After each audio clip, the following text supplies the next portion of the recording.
Hello, I'm Sheryl McCarthy of the City University of New York. Welcome to One to One. Each week, we address issues of timely and timeless concern with newsmakers and the journalists who report on them, with artists, scientists, educators, social scientists, journalists, government leaders. We meet each one to one. I'm delighted to welcome veteran journalist Myrna Blyth to the program. The longtime editor-in-chief and publishing director of the Ladies' Home Journal, the founding editor and publishing director of More magazine, she's now turned to a new way of reaching people, and women in particular. She's editor-in-chief of BettyConfidential.com, a web magazine designed for women ages 18 to 49. We'll learn what we'll find there and what Myrna Blyth has learned about this brave new world without glossy paper. Welcome. Before we get to BettyConfidential.com, let's talk about the future print magazines in general. Are magazines like Newsweek and Time and U.S. News and World Report going to be able to continue, do you think, given the cost of publishing them and dwindling advertising it's a perfect storm for the magazine industry right at this moment. And certain types of magazines, like the news weeklies, are really, really damaged by what's happening. First of all magazines are damaged by the economic turndown in terms of advertising. Advertising has decreased across the board in all magazines. The news weeklies, though, what's happened is, yes, it's economic bad times, lack of advertising, but a competitor like they've never had before. In the history of magazines, radio was a competitor, television was a competitor. It took the time of the reader, and so that was a problem.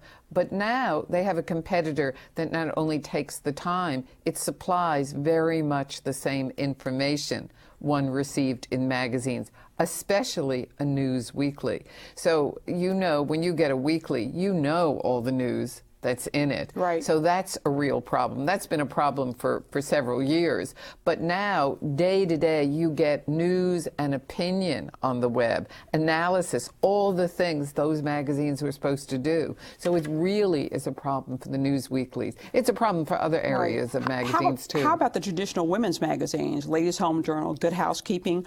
Are they less relevant than they were before? Well, it's a problem for all magazines. They're all thinner, and therefore you're getting less in them because there's less advertising. When you look for specific things like recipes or beauty advice, you can get that on the web. Mm-hmm. And the timeliness. One thing I love about working on Betty Confidential, you're talking to women about what they're thinking about that very day. Mm-hmm. You're talking about the news that they're talking about. You're talking about the celebrities they want to hear about that day. No magazine can provide that. The celebrity weeklies, for example, during the last few years had a good time. You know, people were buying them. There was a lot of money. You'd buy 2 or 3. Well, now you can get so much celebrity news and gossip on the web. They're having some tough times, too. So, I mean, there's lots of things the web is taking away from magazines at a time that they're very vulnerable. Is it taking away from television as well as a source of information? I think it is. Yeah. I think it is. But not quite as much. I mean, it's almost like works together a little bit with television. You saw it on television, you want to know more about it, go to the web. Or you saw it first on the web and you may want to see more about it, so you go to television. Mm-hmm. It leaves print out of the dynamics. Yeah. With all the retrenching that's being done by every medium, where are consumers going to be able to go to get, if they want in-depth information? You know, we know you can get, real-time information, frequent updates, but how about the in-depth information, or do they want it? Well, that's a real question. Yes, the news weeklies, for example, have tried to make themselves into kind of feature magazines with long analysis or different things, or telling the government what to do, etc.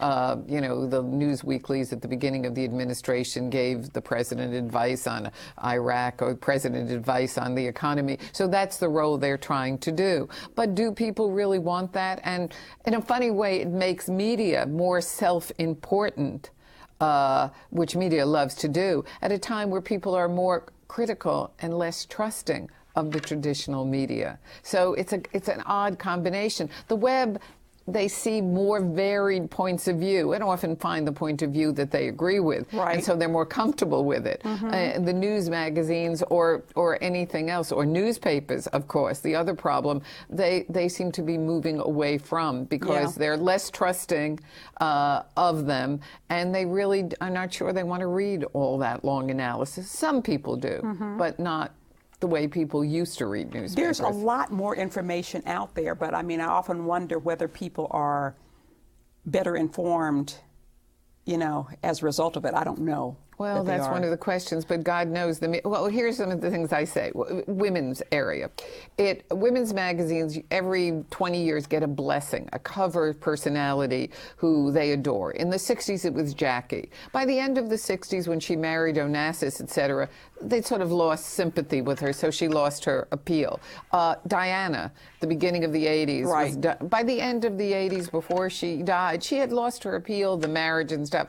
Well, Sarah Palin, she managed to go from being a star to being trashed in 3 weeks. Right, right. You know, on the web, on Sarah Palin were great. Everybody wanted to read about Sarah Palin. But that's part of it was the experience of the role she was playing, but the 24/7 news cycle where you got built up and knocked down faster than than a speeding bullet. Right. That's never happened before. Yeah. And so you've got to take advantage of it. So a site like Betty Confidential can take advantage of it. Magazines can't. Right. Of course, now you got Michelle Obama. Absolutely. And she Molly and Sasha. They are stars at the moment. We debated her dress. I mean, do you like the yellow dress? Do you hate the yellow dress? Do you like the ball gown? Do you hate the ball gown? We heard a lot about it. Yes, I think Michelle Obama will be a big star of that. And Sasha and Malia with little dolls already. Is that right? Is that wrong? And the other thing is, people can give in real time their opinion on the web. They can comment. They can answer you back. They can tell you what they think. That's not possible in print. Yeah. And so it's really remarkable. And you also know where people are coming from, what they like best. So it's a much more dynamic relation. It's really interesting. So let's turn to BettyConfidential.com. Right. First, where'd you get the title from? I worked with the person who owned the site in strategizing it, and then it was launched, and I've just come on board in the last couple of months. And I think it truly was done through focus groups. Betty Confidential, they had all sorts of names, and it's very hard to find a name for a website because so many have been taken. It was just seen as a kind of friend, your best friend, only better. Betty Confidential gives you that feeling, and it seems to appeal to women. Or it sounds like a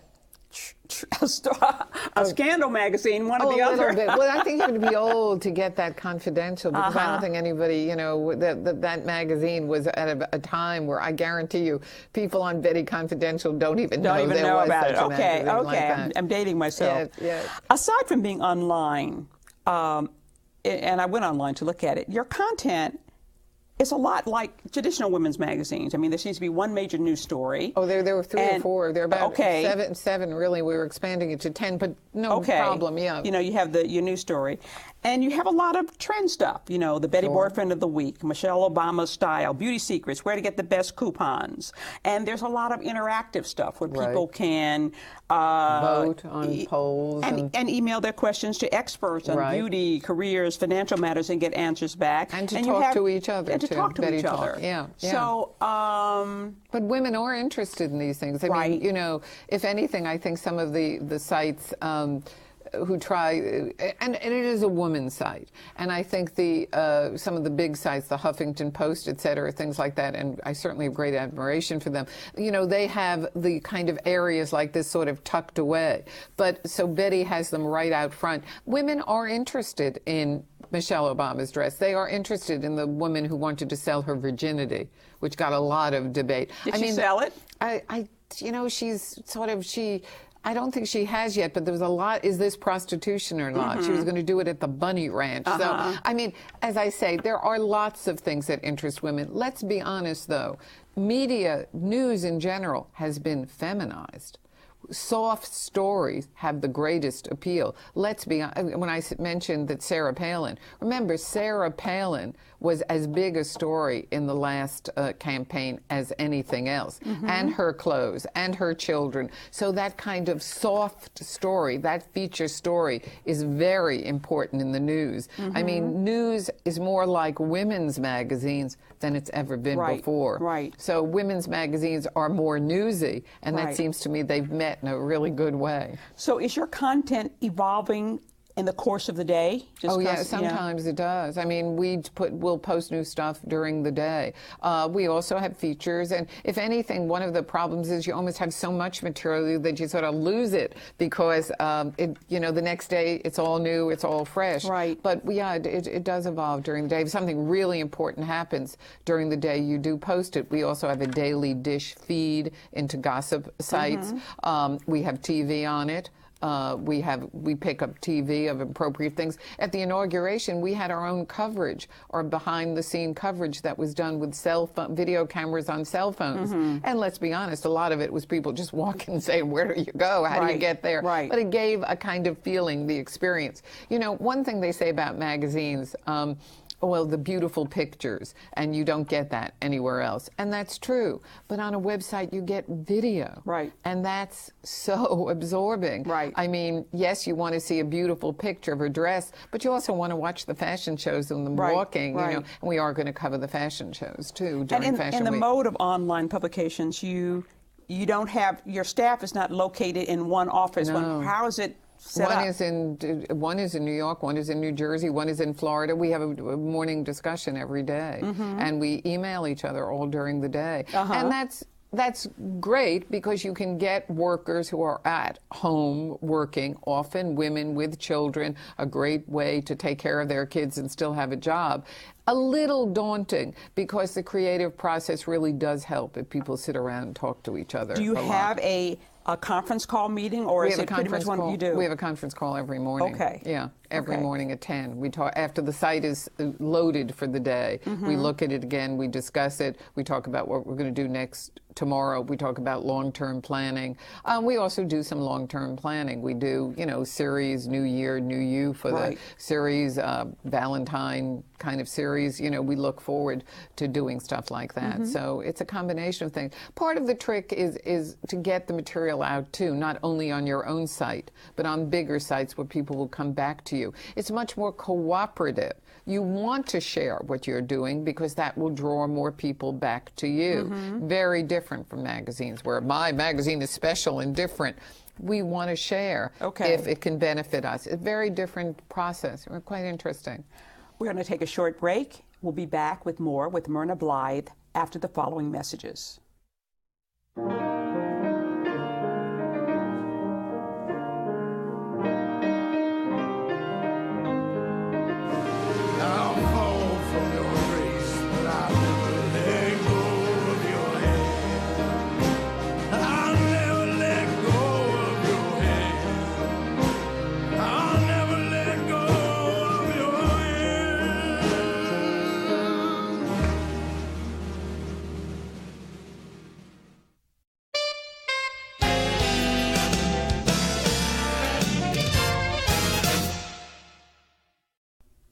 Welcome back to One to One. I'm Sheryl McCarthy of the City University of New York. I'm talking with Myrna Blyth, editor-in-chief of BettyConfidential.com. You said you like to work in conjunction with other sites. I mean, for instance. Well, you really hope always that your material gets posted on a really giant site or a platform because that drives visitors to your site. Right. So unlike magazines where you want to keep to yourself and sell to people as very special, on websites are much more spread it around. That's the viral part of websites. And so you want it bigger and bigger. You want to feature, as long as they come back to you in some way. They see a tag at the end of another piece they want to read or something. They come back to you. So that's kind of an advantage. It's much more open than it is in the print world. Right. Now, Ariana Huffington with the Huffington Post and Tina Brown with the Daily Beast are two well-known journalists who now head destination websites. Right. Do you confer with them at all? Well, I happen to know them both. In fact, I met Ariana the day she came to America many years ago. Yes, she's an old friend. And, you know, I really admire what she's done. Tina, and especially Tina's husband, is a friend of ours. My husband is also a British journalist. So I sort of admire what they do. And some Betty Confidential pieces have been picked up on the Huffington Post, and that's great with us because that gets us visitors. Right. And you know, it's this, as I say, this is part of it. And as I say, I have nothing but admiration, especially for Ariana, who I think, I have admiration for Tina too, but Ariana really started this early and said this is going to work and this is going to be important. And you know, I think Ariana's I heard her speak recently, and she never quite says what you expect. She has a very different take on things, and I think, and a very kind of open and wide ranging interests. And I think that's what is reflected in the Huffington Post. Who are your writers, and how do you find them? Oh, we have writers all over. Some are former magazine writers, some are women, moms at home, who some are just finding themselves and finding themselves as writers. Some are experts. We have a lot of writers, and part of the appeal is you are writing less than you do for a long feature. Remember, website postings tend to be shorter, 300 to 500 words. So it's a different kind of writing. Also, it can be much more personal. You know, some of the most appealing things on sites have a kind of, I don't think of them quite as blogs. I think of them more as columns, where you are sharing what you really feel or think about something, or really feel or think about the news. Right. So we can't assume that you're only getting the news from Betty, but you're getting a take on the news from one of Betty's writers or columnists. And I think that's really important. And if they're writing shorter, they're probably getting paid less than they would traditionally? You know, I'm not saying, you know, Ariana Huffington, the most successful thing, does not pay her writers. All. No, does not pay her writers. So I think, you know, it's a combination of things. Does she pay any of them? I don't think so. Pro bono. Wow. She says, for the good of the world. Interesting model. It is a very, well, it's a very, the web is an interesting model. And it's, again, one of the problems that media companies have. How do you make money on the web? Media companies, big established media companies, are told they have to get with the web for the future. But you do not make as much money from advertising on the web as you do in paper. Right. So they are constantly torn of investing in the web when they will not get the returns they get from their own magazines. Right. So that is a problem. For entrepreneurs, it isn't such a challenge because they are starting off with a much smaller base of allocations for the website and a greater opportunity of both getting advertising, which will pay for what they're spending, or selling the website. So the web, as I say, since the web does not charge for content, it's a peculiar model, very difficult for established companies, very more possible for entrepreneurs. Yeah, but also interesting, you know, when you look at how journalists, the content providers, are going to make a money. You know, that's an interesting question for the future. Less and less, but then they're making less and less in magazines, or newspapers, which are cutting back, cutting people. It's really, you know, as much as media is growing in importance, as much as media influences us, as much as it is important to individuals, it has become less and less a costly thing to acquire. I mean, you know, I've gotten lots of offers lately from magazines for 50 cents a copy. Subscriptions. Well, the paper and ink and everything costs far more than 50 cents in most magazines.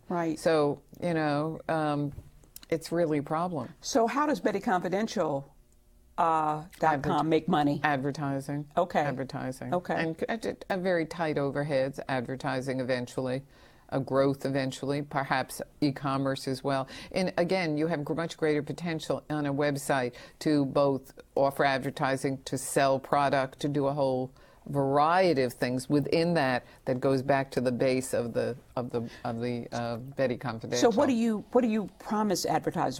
How do you sell it? How many people who watch it who go on?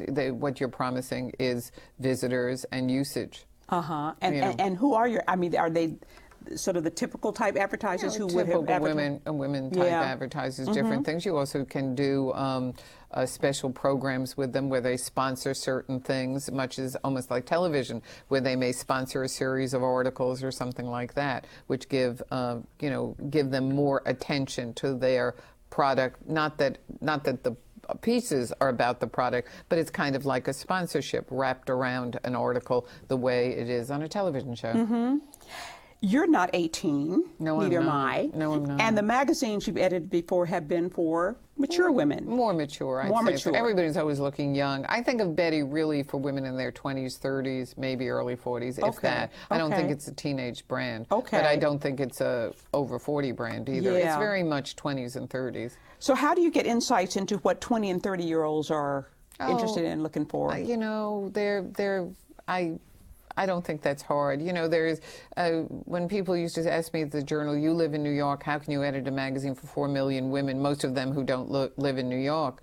Because you edit for the part of you that's like that 4 million women, and that means, you want to know what's for dinner. We were just talking today about how to talk about a chicken recipe on, easy chicken, that's for dinner. Everybody wants that. You know what features are interesting. You know what celebrities are interesting. This is the decade where the Brangelina and the Tomcats and those are the celebrities for those people, as well as the guy who was in that movie about vampires. I mean, you sort of know what's driving the popular culture.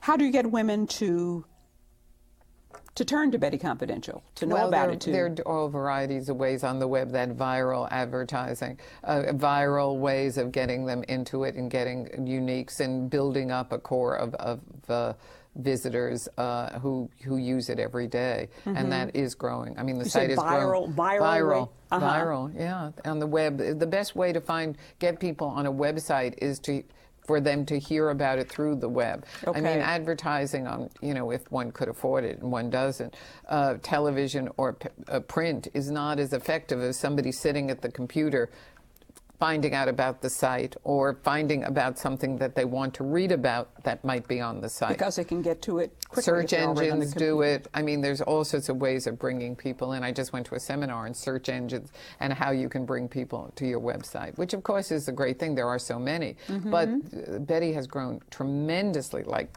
over 2,000% in the last 6 months, and now the amount of visitors we have are very respectable. Who do you see as your competition? There are some websites that are well known, but the biggest is iVillage, which is the old woman's website. But we have a lot more attitude iVillage? than iVillage, which is the oldest, a lot more attitude than that. And there are women's websites, Divine Caroline, Glam, etc.